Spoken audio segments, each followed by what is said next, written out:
Okay, alright. Update po tayo about sa Kim Pao Ganap for today, guys. Tara man tayo, guys, sa rumampa po si Kim Chiu sa isang newly na guys, alam naman na din natin kung saan siya rumampa. Isa siyang ambassador dun. Aba, sa pagrampa naman ni Kimi, laas loob niyang nirampa ang kanyang beautiness, guys. Ang ganda-ganda ng kanyang suot at saka kumbaga is bagay na bagay sa kanya yung kanyang kasuotan. Lumabas talaga yung kanyang kagandahan. Ang dami mga netizen po ang umahanga sa kanya. Kasali na po si Paolo Avellino that time. Tara man si Paolo Avellino, guys, todo suporta naman kay Kimi dahil nakita niya kasi na si Kimi talaga yung pinipili at ang dami niyang endorsement, guys. Halos lahat ata naman nag-i-endorse kasali ni mga politiko sa ngayon Sa ngayon, guys, ay pinipili si Kim Chiu kasi ang malakas ng impact ni Kim Chiu. At the same time naman po ay kasali na din po si Paolo Avellino kasi halos parehas lang po silang dami endorso. Ang dami nilang endorsement sa ngayon, guys, Pero itong si Kimi talagang free-flex niya talaga yung kanyang kabutihan at saka yung kanyang kagandahan. Maraming mga netizen po ang umahanga sa Kim Pao for today, guys.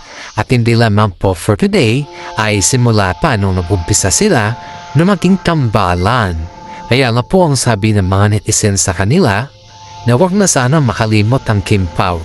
Dahil kapag sila'y nakalimot, wala na, masisira ni kanilang tambalan sa buhay. Habayit pa na naman tayo, guys, after ng birthday celebration ni Kimi. Party ba? Biglang nawala ang Kim Pao? Tinatanong ng mga fans at mga kasama nila sa party bakit hindi daw na-fetch yung dalawa. Ayon dito sa ating legit na sources, guys, ay may private pala na pinag-uusapan ng dalawa. Ewan natin kung ano yung private niyan. Pero sa katunayan, guys, parang may binubuo na naman silang plano patungkol sa dalawa nito dahil parang gusto nilang mag-out of town dahil sa sobra kasi nilang busy this week. At hindi lamang po this week, no last month pa parang nawawalan na po sila ng mga oras sa isa't isa. Ito naman si mami ni Paolo Avellino, gusto ulit makabanding ang dalawa. At ito naman si Kimi pumayag, guys, kaya maraming mga netizen po ang magsasabi na napakaswerte ni Kim Chiu sa mami ni Paolo Avellino dahil kahit papaano, kahit hindi pa niya nakakasama sa isang bubong, guys, ay talagang very close na yung dalawa. Sabi nga ng karamihan ay si Kim Chiu lang daw po yung trinatrato ng mami ni Paolo Avellino ganyan na yung bang nakikita niya kasi si Kim Chiu na napakaswerte ni Paolo Avellino sa kanya at hindi rin makamit ni Paolo Avellino ang kanyang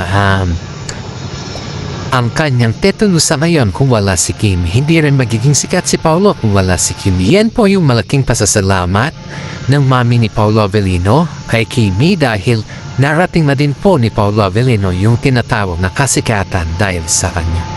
Kaya sa ngayon, guys, yung mami ni Paolo po ay talagang kapag kasama niya si Kimi, todo effort talaga to, guys. Kahit nagluluto siya, parang hindi niya hinayaan si Kimi, guys, na magugutom. Kaya syempre, yan na yung pagmamahal yan na yung pinapakita ng mami ni Paolo Avellino na mahal niya si Kimi at welcome siya sa kanilang pamilya. Ito naman si Paolo Avellino, guys, nung nag-request yung mami niya kay Kimi, ito na paisipan ng dalawa na isusurprise yung mami ni Paolo. Alam ba kung ano yung surprise ng dalawa ang Kim Pao sa mami ni Pao? Ay isang napakagandang bag, guys. Bag. Ito ay galing, diba si Kim Chiu, guys, ay may business po siyang bunny bag. Isa sa mga mabenta or best-seller na business ni Kim Chiu ay yung mga bag ay ganun din po yung niregalo niya kay mami ni Paolo. Napakaswerte ni Kim Chiu sa pamilya Avellino, guys, dahil kahit papaano ay pinapakita talaga nila sa kanya kung paano sila mag-maintain or paano nila paano nila i-entertain si Kim Chiu, guys. Tuwing pumupunta si Kim Chiu sa bahay nila, guys, bahay nila Paolo Avellino, ay lahat ng mga pamilya ni Paolo Avellino dun, guys, ay sinasalubong si Kimi. Pero hindi lamang po sinasalubong, guys. Talaga binibigyan siya ng malaking alindog ba. Ibig sabihin yung bengjang pagsalubong talaga sa kanya, guys. Hindi lamang po yung basta-bastang pasalubong, yung sinasalubong lang siya. Hindi lang ganoon, talagang napakabengga, guys. Yan po ay utos ng mami ni Paolo dahil love na love niya si Kimi. Eto na naman tayo, guys, may isang issues na naman tayo na nasagap sa loob ng showbiz. Di ba nung rumampa si Kim Chiu, guys, at suot niya yung puting gown, is half casual ba nung pinatawag natin? Kasi hanggang lang dito sa tuhod ba? Aba, may mga inggitera na naman na nag-comment at saka pakutsada na naman dun sa casual ni Kim Chiu.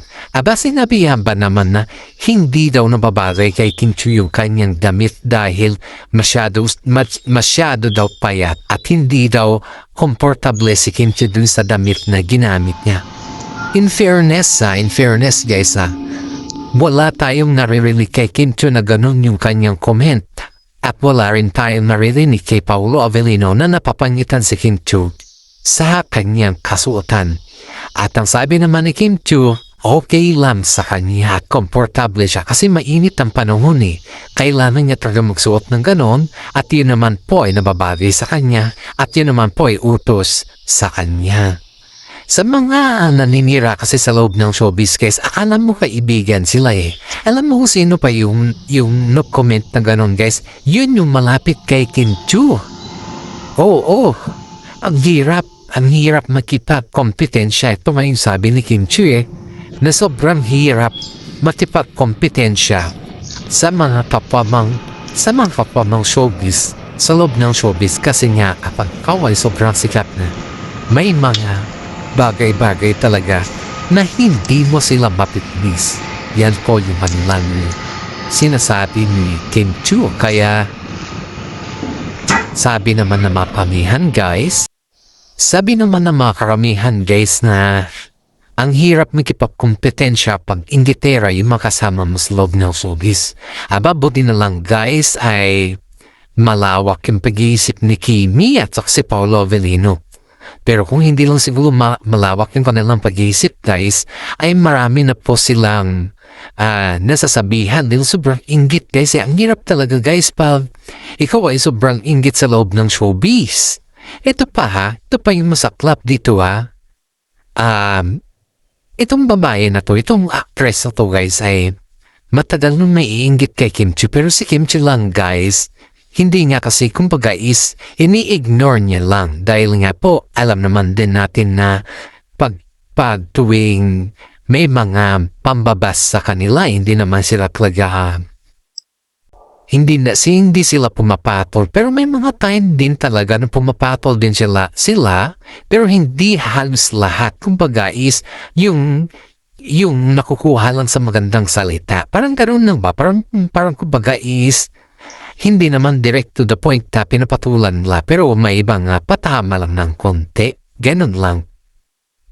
Pero in fairness, ang sabi ng kaibigan ni Kim Chiu dun sa isang kaibigan din ni Kim Chiu na nagsasabi na hindi bagay din kay Kim Chiu, ikaw kaya yung gumanap at ikaw kaya suot ng damit at rumampa. Para sa ganun ay at ibabas din kita. Para sa ganun ay malaman mo din kung ano yung reaction mo at kung ano yung pinagsasabi mo. Kasi nga, siyempre, guys, pag ikaw ay nandun na sa time na ganun ba, kahit naman siguro sino, guys, magagalit. Kung pinapangunahan mo yung isang tao na hindi naman ikaw yung nakakahawan ba? Di ba napakahirap? Kung iintindihin mo yung mga bagay-bagay na ganyan, guys, is napakahirap. Parang hindi mo masasabi sa inyong sarili na, ano kaya klaseng tao ito? Ano kaya klaseng ugali meron ito? Bakit palagi na lang nambabas at palagi na lang may sinasabi sa mga bagay-bagay na wala naman sa kanya. Bakit hindi na lang siya gumawa ng mga bagay-bagay na ikakabuting niya at ikakasikat na hindi yung ikakabash niya sa kapwa niyang artista. Ito yung mga sinasabi ng mga fans nila guys na patuloy na nagsasabi na wag na lang patulan yung mga ganyan na tao kasi sobrang hirap patulan mo yan. Aba guys, buti na lang kamu. May isang aktor na nakarinig dun sa kanyang sinabi at sinabi din kay Kim Chiu, buti na lang kamu. Natapos ang rumampa si Kimi at hindi na siya na-stress ba? Siyempre pag ikaw naman guys na sabihan ka ng ganon at yung hindi ka pa tapos rumampa or di kaya wala ka pa dun sa event ba? Yung nandun ka pa sa kwan. Siyempre makikita mo yung mai-stress ka eh. Makikita mo yung mga facial expressions, yung mga napakasakit ta. And yet, beside, buti na lang kamu. Nakakaintindi si Kim Chiu. Kung siguro sa iba yan guys, wala na. Don't expect natin pag sa iba yan, talagang susugurin ka nila at talagang sasabihan ka nila na huwag ka masyadong kampante sa mga galawan mo dahil hindi ka pa naman sikat. Parang ganun ba? Alam mo yun, yung hindi ka sikat tapos yung mga sikat yung kinatamaan mo. Aba? Napakaswerte naman ng girl na to kung ganun na yung sitwasyon. Hindi ko iniisip na saan mapupunta yung ganitong sitwasyon sa kanya. Ang hirap. Kung tutusin natin, sobrang hirap guys. Kaya sa atin ngayon guys ay palagi nating iisipin na sa lahat ng bagay alam natin at kung alamin natin yung mga bagay-bagay na kailangan natin, di ba? Yun yung pinakamasarap dito guys na dapat alamin natin yung mga bagay-bagay na kailangan din natin.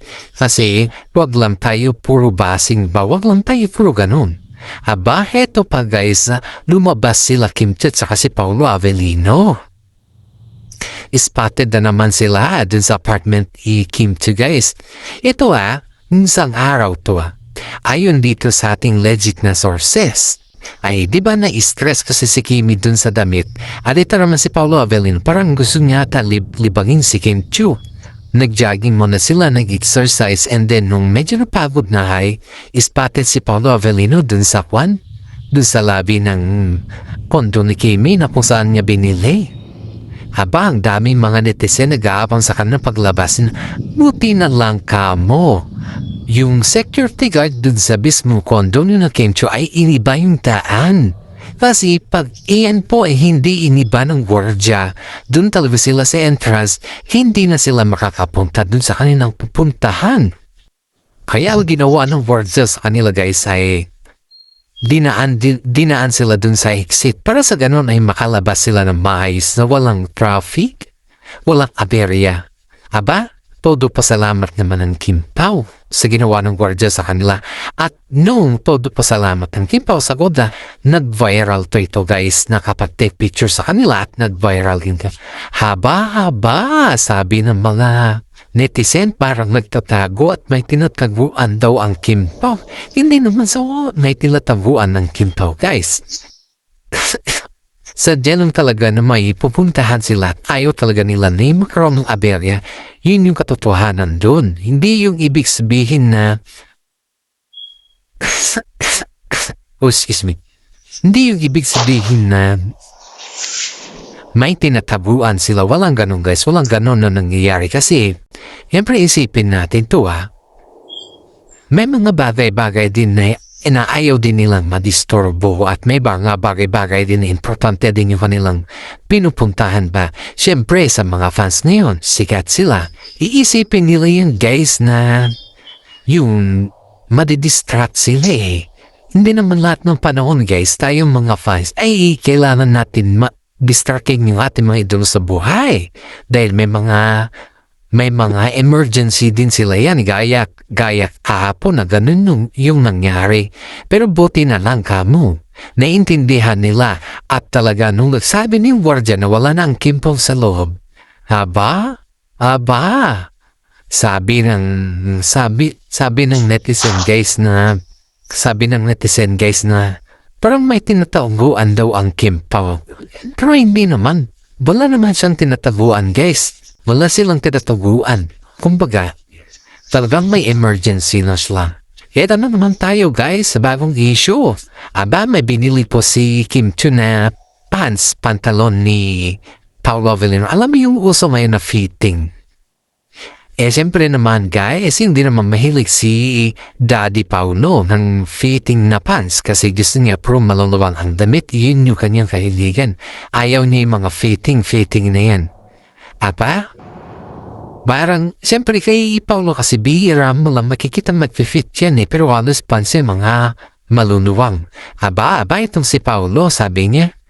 Sabi daw niya kay Kimi na pa-joke lang guys Sabi niya kay Kimi na pa-joke lang na yung sa tagal mo nang kasama ako at alam mo naman kung ano yung size ko, bakit ganito pa yung binili mo? Para ganun. Tuwang-tawa daw si Kimi kay Paolo Avellino kasi first time daw niyang nagsabi ng ganun. At siyempre guys, nagpapasalamat pa rin si Paolo Avellino sa binili ni Kimi sa kanya dahil hindi niya in-expect na bibilhan siya ni Kimi ng ganun nakamahal na pantalon at first time niyang may pantalon na ganun. In fairness, nung binigay daw yan ni Kimi guys, hindi niya muna sinabi na regalo niya kay Paolo pero kumbaga, biglang pinasuot daw niya kay Paolo at sabi niya, wag mo nang tanggalin yan, susuotin mo na yung bagong labalan yan. Parang ganun lang. Parang alam mo yung para lang silang magkaibigan na nagsasalita, yung magkwentuhan ba. Pero they were so very close Nilahadin natin. They were so very close. Kaya si Kimi guys, kung ano yung binigay niya kay Paolo Avellino ay palagi naman nagpapasalamat itong si Paolo sa kanya. Palagi nga itong tinatanong kung kumusta si Kimi, kung okay lang siya. Palagi nag-aalala si Paolo kay Kimi guys kasi si Kim Chu guys vegetarian siya. Ibig sabihin ng vegetarian sa mga hindi nakakalam, puro gulay yung kinakain niya. Ang pagkain pa niya is only 1 cup yung 1 cup lang yung kanyang kinakain. Yung alam mo yung bowl, yun yung kanyang kinakain guys. Ganun lang siya kumain. Pero yung lahat, hindi siya masyado nakagaya natin na kumagais, malakas kumain sa rice, malakas kumain sa karne. Ganun, wala siyang ganun. Kasi siyempre pag Chinese ka kasi, self-consciousness ka dyan. Kumain ka rin ng karne, pero hindi palagi. Yung jutay-jutay lang ba na sinasabi. Kaya siyempre, ang pangangatawan din ni Kim Chu palagi niyang inalagaan, very sexy. At hindi rin mahilig si Kim Chu ng mga medicine guys. Ang talagang kahiligan niya yung mga herbal lang. Kasi ang herbal lang kasi yun nagpapaganda rin sa kanya. At saka ayaw niya masyado ng mga chemicals. Ayaw niya. Gusto lang niya yung mga basic lang. Kung ano yung taste, iyan na yung taste. Parang ganun lang. Ayaw niya yung mga overextend na mga chemicals na ayaw niya. Ayaw siyang ganun. Kaya mga netizen guys ay nagsasabi sa kanila na walang tinuturok si Kim Chu. Kasi one time guys, may mga fans kasi si Kim Chu na overacting na nagsabi na ano daw yung magic ni Kim Chu, bakit baby face daw siya. Yun yung acting Sabi naman ng karamihan na hindi magic yung nangyari kay Kim Chu. Talagang ganyan kasi siya. Kasi very self-consciousness siya sa kanya pangatawan. At yung mga kinakain niya is purely vegetables. Diba? Ganun siya. Hindi siya mahilig masyado kumain sa restaurant. Ang talagang kahiligan niya guys is he can cook her food every time. Yun siya yung nagluluto at saka small amount of the asin lang, small amount of the something like that. Mga very small amount lang guys. Hindi masyado yung mga matatamis. Ayaw niya masyado yan. Mga salty. Ayaw niya masyado yung mga sakto lang. Yung may nalagyan mo lang asin na konti. Ganun. Okay na yung kay Kim Chu. Hindi rin siya maarte guys. Lalong-lalo sa pagkain, simple lang, mga gulay lang, mga salad lang. Okay na yan kay Kim Chu, wala ka talagang masasabi sa kanya. Kaya sabi ng makaramihan, parang may ini-inject at iniinom daw si Kim Chu, mga gluta. Hindi guys hindi siya ganun siguro mayroon din pero hindi naman siya masyadong umiinom, mga basic lang. Kung magkasakit talaga siya at hindi na kaya ng herbal, yung matagal na yung panggamutan ba, ang ginagawa ni Kim Chiu pag matagal na yung gamutan sa kanya, ang ginagawa niya kasi guys is yung nagtitake na rin na siya ng mga medicine. Pero pag yung herbal naman is okay naman sa kanya at naramdaman niya na yung compatibility at okay na rin yung pakiramdam niya, siyempre hindi siya inom ng medicine. Ganun po si Kim Chiu guys, ganun po yung kanyang pagka-self-consciousness sa kanya sarili. Shout out po tayo sa mga senior citizen dyan guys na nakikinig at nanonood sa atin. Maraming salamat guys. Sa mga fans natin din po dyan, maraming salamat po sa mga love natin dyan na mga kasama natin sa ating content creator bilang isang content creator, especially mga senior citizens sa ibang bansa at all over the world guys. Paki-like and share naman po yung ating YouTube channel. Isang malaking tulong na po yan para sa atin. God bless po at maraming salamat.